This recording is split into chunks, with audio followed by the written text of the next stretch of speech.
right, I'd like to welcome everybody here. I'm grateful that you made a decision to worship at Rosa Sharon tonight. And I hear John Albert back there. Yep, he'll get you in trouble, John. I'm joking. But with that said, please turn to your hymn book, 772, When We All Get to Heaven, the first and the last. Or the first, third, and the last? First and last. All right. Yes, ma'am. 772. When we all...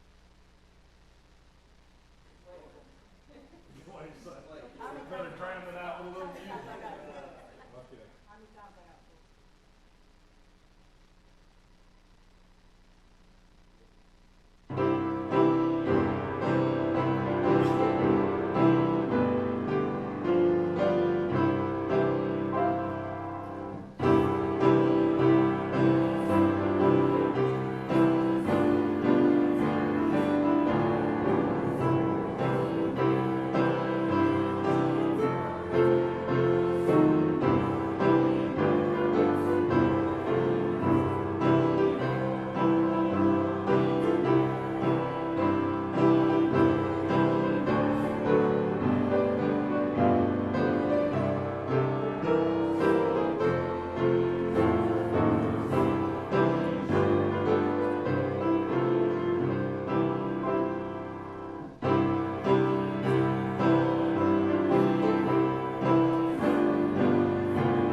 Getting everybody primed up for you, Mike.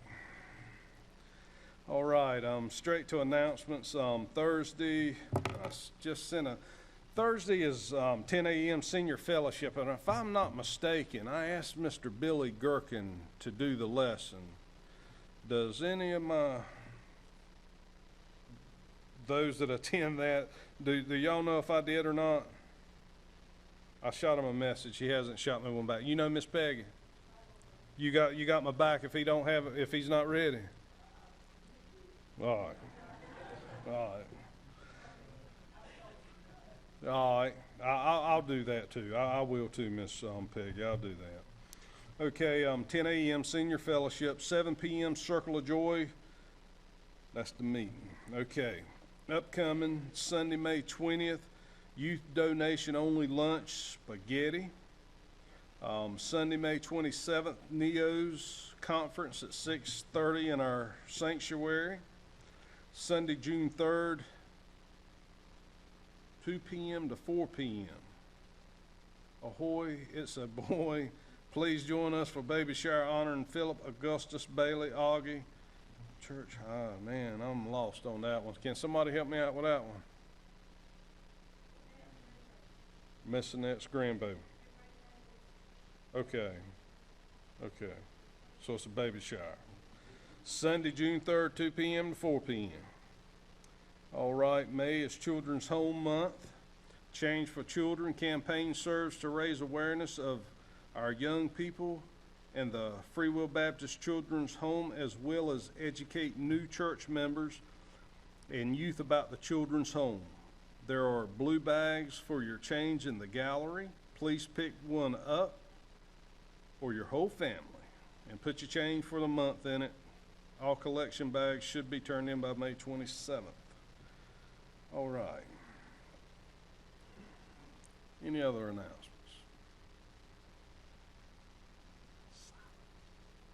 Yes, sir. Thank you.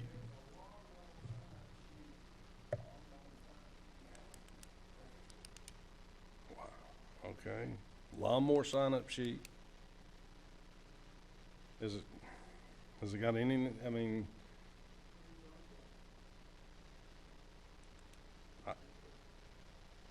okay, all right. Any other announcements? Did all the Lapel pens get taken, Mr. Billy? Did all the Lapel pens?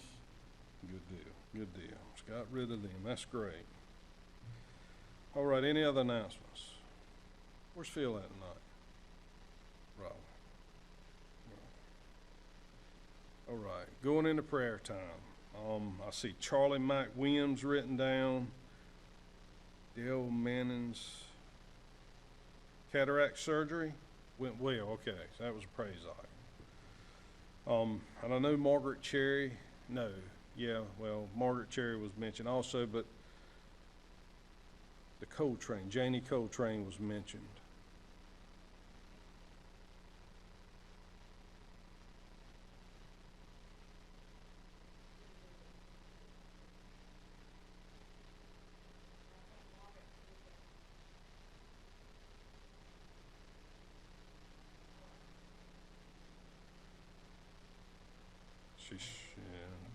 She's struggling.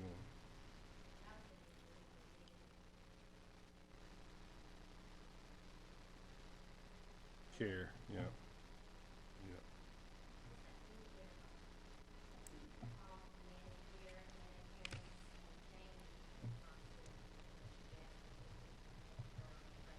Somebody, yeah, I think some, Janie Harris. And what was that last night that you said that was?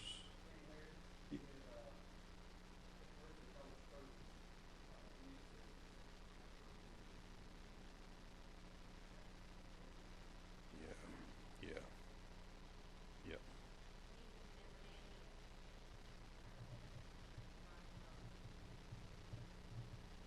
Her last name Garrett.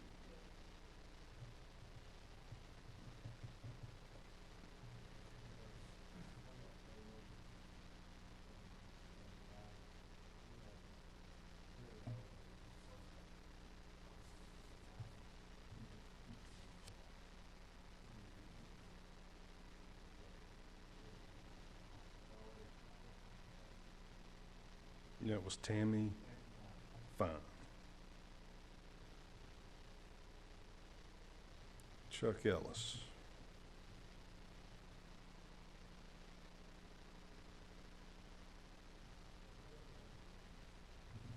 Gloria Jones.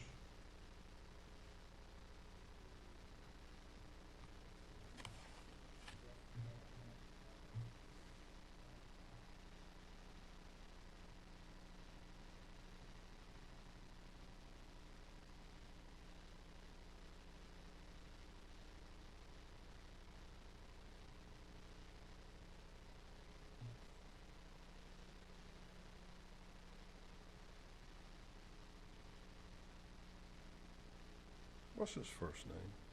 Bill Harris.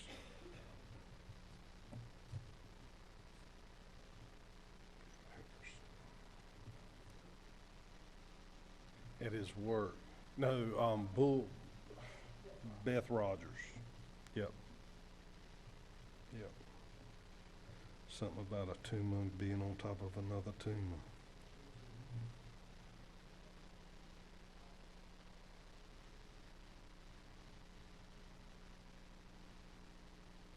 Yep.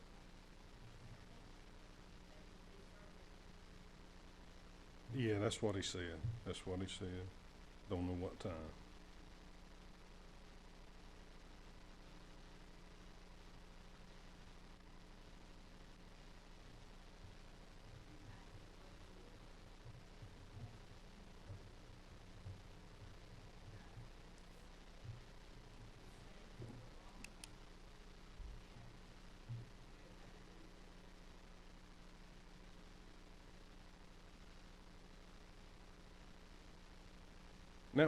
And that was Brendan Bryson.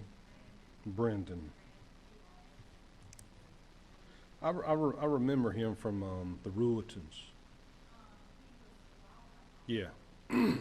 He was He was either the treasurer or the secretary at one time, and I remember him in the Ruletons. I do.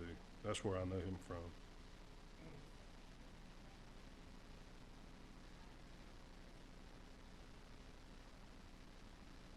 Okay. Has anybody talked to Deborah Cumby? I think she's struggling. I know she went back to urgent care with some discomfort, and I was asked not to put it on a phone tree or anything like that, but I mentioned it last night there in the layman's. And if you guys can keep her in your prayers, I don't know what all's going on, but there's something going on that's causing her pain, and she's got pneumonia. Okay.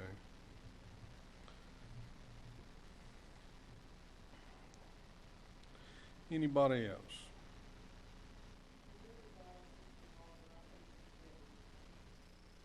Is that Barbara Price? Harris.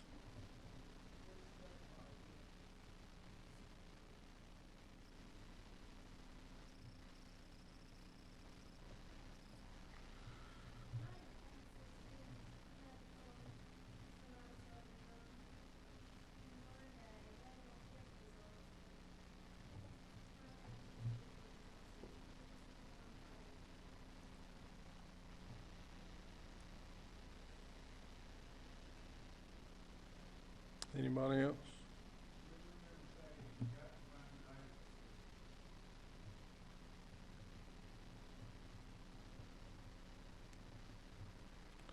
Oh man, how about Miss Shirley?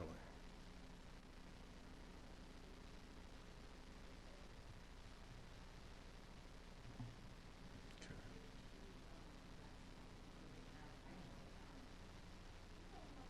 Yeah, she came last Wednesday. Yeah, and we didn't have no Sunday services. I just missed her face, so I didn't know if something was wrong. Anybody else? Brother Jerry, how about open us up with prayer?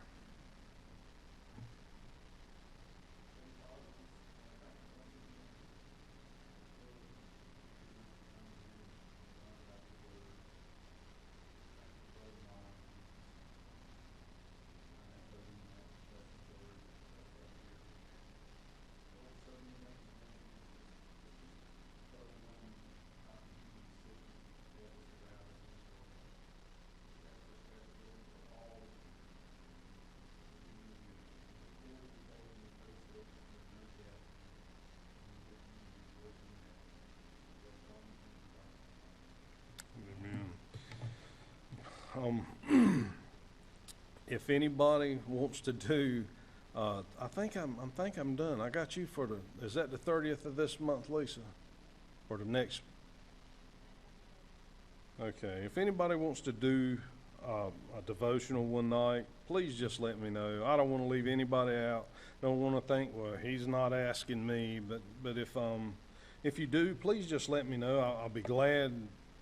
The church would be honored to, because Mike, Sarah, everybody, Terry, who's been doing it, Jerry, Gail's getting right too. Huh? No, that's yours. That was special request. No, but I'm grateful for everybody who stepped up. Y'all, it's overwhelming, I think, of how strong this church is. It blows my mind.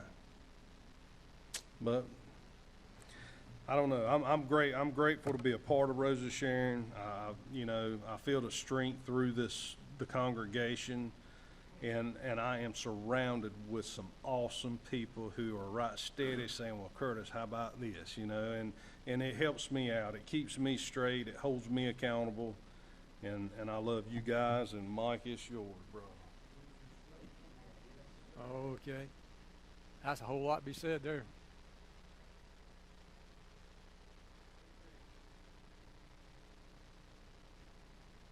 I hope it's a long time, but I have to worry about great grandbabies. A long time. I got it on. See, it's working. I was mumbling. Kathy tell you I'm mumbling. Now, Timmy hadn't cut it on yet. Timmy had me on mute, which is probably a good thing. Mr. Joe, you can hear me now, right? All right. Curtis asked me some time back about doing this, and trying to think again, just what to do. I always do something that's a little bit different, and the theme kept coming back to me little as much, and you can really go all kinds of ways with that. And I'm just going to go one different direction tonight, and this is you don't have to have a lot of material, or don't have to have a lot of input to make an impact. That's what I'm trying to say tonight. And we start out in Genesis 1, verse 27, God made man. He confirmed in chapter 3, verse 19, that man was made from dust. Dust, pure handful of dust. Man was made. He also said in 3:19, that's what you'll go back to, is dust. Genesis 2, verses 21 and 22, woman was made from one rib out of a man. That had to hurt yanking that rib out, but it's be a pain. Just one rib, and it made a man. Again, a little as much. Then the next, this is going to be different with a few different things. I got a couple of stories to throw in here too. This next one is manna. I tried to read and find what the size of it was, and I didn't look up coriander seed, but my guess is probably something about this big. And they go out there and you would gather as much as you would eat. Now, in my younger days, that would be dangerous. I seem to have way too many bushels carried with me. In Exodus chapter 16, verses 14 and 15, read, when the dew that lay was gone up, behold, upon the face of the wilderness, there lay a small round thing, as small as a hoarfrost on the ground. And when the children of Israel saw it, they said to one another, it is manna. Well, they didn't know what it was. And Moses said to them, this is the bread which the Lord has given you to eat. Now, there was a restriction on this, I guess is about the way to say it. First 5 days a week, you got just enough to eat that night, that day. Don't have any left over, or it's going to rot. It may rot the next day. On the 6th day, you got enough for 2 days, because you weren't supposed to go out gathering on Sunday. They all prepared on Saturday, and it will last 2 days. Now, Moses had to get mad because some folks still went out on Sunday looking for it. And he said, he didn't want to, what am I going to do with you faithless folks? And he had a temper. Man, he really had a temper. But this was just a simple thing. Just one little thing, and it was supplied to them for 40 years. Always, as Mr. Turtle talked about, always just enough to have to eat. Just what you're going to eat, you've always supplied. We had Taylor family reunion Saturday afternoon, and there was a comment Rose made that Mama had always talked about. It said, never told anybody what to bring, or how much to bring.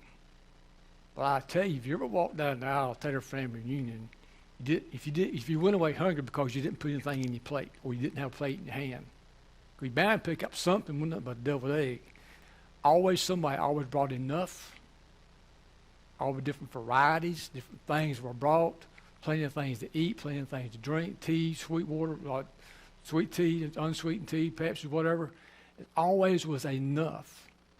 And the only reason, like I said, that you went away hungry is because you didn't bother to eat. You're too busy visiting and talking and carrying on. And in the theme of doing those small things, I want to talk to you about Mr. Irvin Harris. I've got 2 different stories on him. And I tell you why I'm picking on him tonight. Because I admire how his wife takes care of him and gets him where he needs to go. I do that because I watched my mama take care of my daddy all those years. And I watched her bring him in and sit him down. She gets him set up and everything. The other day at Rogers School, there for a program, she brought him in, set him down, and the littlest one come in there, and she is a ball of fire. She bounced, and she wore me out just walking past me. I was about house to catch my breath because she was so full of energy. She got up to him and she stopped, walked up to him, gave him a hug, talked to him for a few minutes. Just right hugging him, you couldn't have wiped a smile off that man's face with a piece of sandpaper. But she was gentle with him, and you noticed that she was gentle. She took the time to be careful with him, how she handled him, how she touched him, how she greeted him. And then when she backed up 2 steps, switches back on, she's gone. She's wide and ready to go again. But that interaction. You said, that's just granddaughter dealing with grandpa. I said, yeah, but she knew how to deal with him to not hurt him. And that little show of affection, that time she spent with him, made Mr. Harris's day. I mean, you just couldn't make the man any happier. And it's always just these little things that we do. It don't have to be a great big program, great big event, great big box of food or anything. Just showing people that you care and showing people what you can do. Now, the next one is Elijah and the widow. I'm going to read some of the scriptures in 1 Kings, chapter 17, verses 9 through 16. It says, "Up, go now to Zarephath in Zidon, and make your living place there. I have given orders to a widow woman there to see to you that you have food." So he got up and went to Zarephath, and when he came to the door of the town, he saw a widow woman getting sticks together. Crying out to her, he said, "Will you give me a little water in a vessel for my drink?" And when she was going to get it, he said to her, "And get me a small bit of bread." Then she said, "By the life of the Lord your God, I have nothing but a little meal in my store, and a drop of oil in the bottle. And now I am getting 2 sticks together so that I may go in and make it ready for me and my son, that we may have a meal before our death." And Elijah said to her, "Have no fear. Go and do as you have said, but first make me a little cake of it, and come and give it to me. And then make something for yourself and your son. For this is the word of the Lord, the God of Israel. The store of meal will not come to an end. The bottle will never be without oil till the day when the Lord sends rain on the earth." So she went and did as Elijah said, and she and he and her family had food for a long time. The store of meal did not come to an end, and the bottle was never without oil, as the Lord said by the mouth of Elijah. Just, the meal never disappeared. There's always just enough. Always just enough oil. Now, you know, cooking oil and service station oil out of car and stuff, you don't take one drop, and if you spill it on your shirt, you Robert working there, you Miss Becky, you know what I'm talking about. It's like it's covered the whole shirt by the time it gets through spreading. If you drop a little bit of oil on the floor, by the time you slip and slide and clean it up, you think you poured a whole bottle on the floor. It just goes a long ways anyhow. But God made us one little drop of oil, one little bit of oil, one little bit of bread, a meal to last.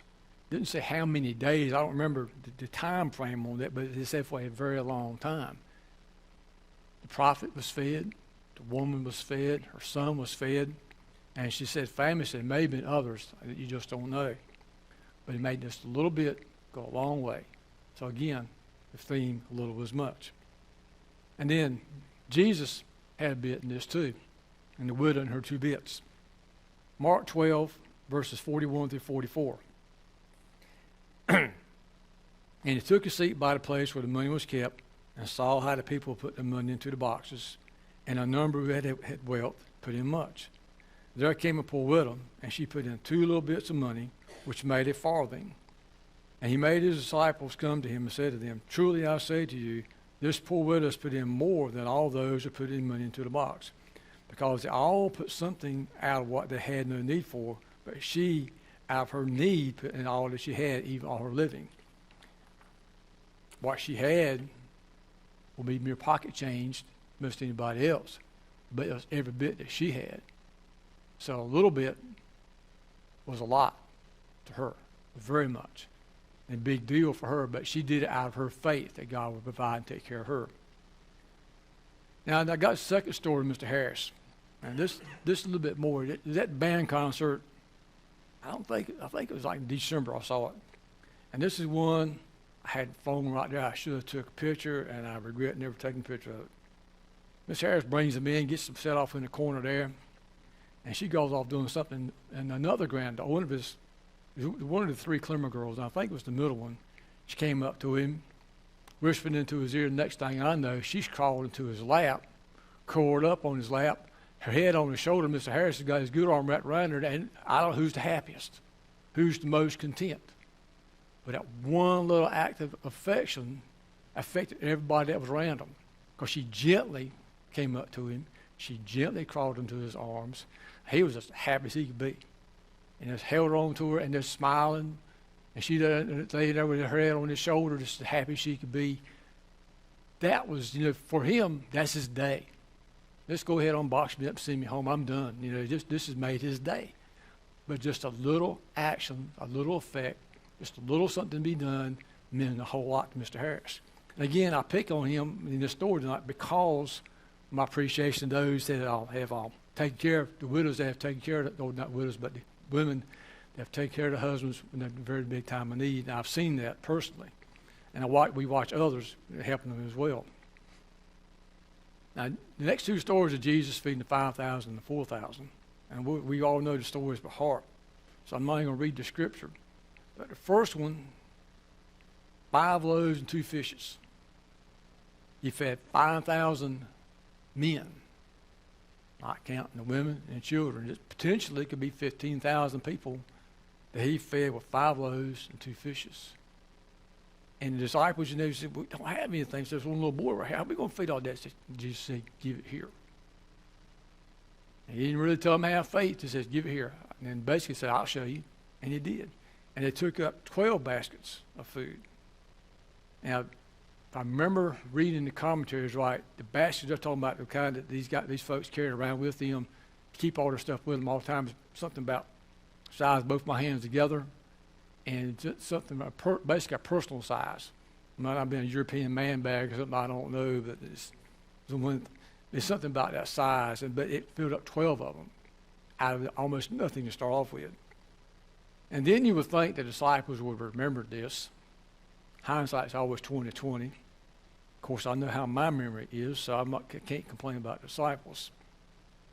One chapter down, Matthew 15, verses 29 through 38. Jesus is going across the sea, come to Galilee. All these people gather around, trying to be around him, watching him perform miracles, preach his word, healing people, doing things. They were there for 3 days with no food. And Jesus said, feed them. I don't want them to go away fasting and then fall because they've not had anything to eat. And they said, how are we going to feed them? We don't have enough money to buy the bread. We need to take all these folks. And Jesus said, how many loaves have you? He said 7 and a few little fishes. Told everybody to sit down. Groups of 50, groups of 100. They told everybody to sit down in groups. And he broke them and fed them. Again, 7 loaves and the fishes. And didn't he say how many fishes? Just a few little fishes. So again, and they took up the baskets. This time they took up 7 baskets full. They gave, the person that had the bread gave what they had, which is not much, probably a great deal to them individually. That was their meal. But into thinking you're feeding 4,000 people, potentially 12,000 if you have one woman, one child with every man there. With all that very little bit, that's, again, you go into the little as much category. Now, I've never seen a mustard seed. And I've seen pictures of it, and it's real, real tiny. But yet, if you plant it, and particularly in the Israel area, it'll create a tree anywhere from 6 foot to 20 foot tall. And again, it's one little seed creating a great big bush with many other pieces of fruit, shade, places for the birds to roost. Again, something real small, creating something real large. And Jesus said this in chapter 17 of Matthew, verse 20, about the mustard seed and their faith. And Jesus said unto them, because of your unbelief, for verily I say unto you, if you have faith as a grain of mustard seed, you shall say unto this mountain, remove hence to yonder place, and it shall remove, and nothing shall be impossible to you. So he's telling us there, if we have any faith at all, we can do great things. And do many things. Now, I skipped the story, and I'm going to go and stick into that one right now with Miss Shirley. I wondered, we were talking about her coming here a while ago and that. She was gone, 2 months, 3 months, something like that before she came in. And we were in that morning. I don't even know who to preach with. I think it's 4th Sunday in March. I don't even remember when she came back. The exact Sunday. But she came in, and to me, the lights got brighter. She just came in. She was just tickled to death. Wanted to just be walking. One thing. But she was here amongst her family. She calls us her family. We are her church family. And for her, we are her family. We are her family. To me, her presence, just coming in, being excited to be here, lit the service up, started the service off with a bang. And then Braxton, this Wilhelm stuck a fork in me. You might as well call me done. You're doing prayers up there, and Braxton tries to get out prayer requests for his great-grandmother. I start to say grandmother, I say great-grandmother. And he tells about her wrist being broken. He was trying to get out that she was in a nursing home, and he couldn't do it. Our little fellow, he was doing his best to put out a prayer request for his great-grandmother, because he cared, he worried, he was concerned. Little man trying to get a big job done, and it overwhelmed him. At that point, I'm done. You could have said amen. We could have gone home. The service has been done. We have been blessed already. One by Miss Shirley coming in, lifting us up with her presence and her excitement to be here, and Braxton with his sincerity. He hadn't been prompted. Nobody had told him to do it. He did it out of his heart. His sincerity to do this. That's that one little request to me made the service to be. I don't have a clue who was preaching. Don't care. Braxton preached that day, far as I was concerned. He did a sermon that day. And I've got this last story, and I'm going to keep the names anonymous until the very end, because one little action made a tremendous change for one person. So I'm going to read the story as it's printed out. Kitty Jeanette, born in 1884, while a teenager, aspired to be a concert artist as a coloratura soprano or pianist, for she was a talented musician and singer. You have to ask Beverly what a coloratura soprano is. I don't have a clue. But she must be able to sing really good. And that's about the best way I can say it. It's probably the kind of music I would not want to listen to. Meanwhile, one winter day, this New York City native was traveling by train in Canada when the train was stalled by a blizzard. All the passengers were freezing. The conductor trudged through the storm. We came upon a house. He pounded on the door, and Fred Suffield answered. Fred allowed the passengers to stay with him. Kitty later wrote him a thank you note. Fred responded, she responded, back and forth till they finally had a romance. They married. And her music career, as far as everybody's concerned, is gone. That's not going to happen. Don't be so fast. Sometime later, they'd attended a church in Ottawa, pastored by A.J. Shea, and they were compelled by the Spirit to become traveling evangelists. One summer, they hosted his son for a month, A.J.'s son, for a month in Westport, Ontario, while holding evangelistic meetings. During his stay one night, the son tried to sing, but his voice cracked.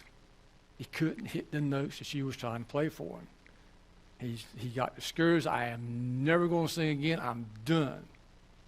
She said, wait a minute, let me do something. She sat around and played with lowered the key, like Miss Ruth used to do a lot of songs a lot of different times.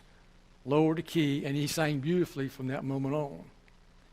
She is known as the encourager and initiator of George Beverly Shea in his career, and yet the effect that he had on the Billy Graham Crusades. There was a story about George Beverly Shea talking about the Crusades and said why he always went just before Billy Graham preached. He said because Billy used that song to put his mind in the frame it needed to be in. It was George's way of getting Billy Graham in the frame of mind to get into his message and speaking that, and that there was their connection. And all the songs, different things that he did, all the work he done was made possible because this one woman, one time, encouraged him, dropped it down to where he could hit his level, like the baritone, if I remember correctly. And we know his music from there on. I mean, it always just grew and grew and grew. All the work that he did, all the songs that he sang, just because somebody took the time to be one small change. I mean, the change was just musically, Beverly, I guess that's just a real small thing to do, but look at the impact that it had over the world, for that matter. Not just that one man, but what that impacted for him, what he used that to do for the rest of the world in his singing and the gospel and everything. And who is Kitty Suffield? She is best known for the hymn Little As Much When God Is In It. That's pretty much what the thing is. That she wrote that in 1924, and the refrain is this, and I'll close with this. Little is much when God is in it. Labor not for wealth or fame. There's a crown, and you can win it if you go in Jesus' name. This reflects her own experience of forsaking fame, possible fortune as a singer and a pianist for work as an evangelist and a hymn writer. She made a small change in her career, possibly a giant change, but look at the impact she had.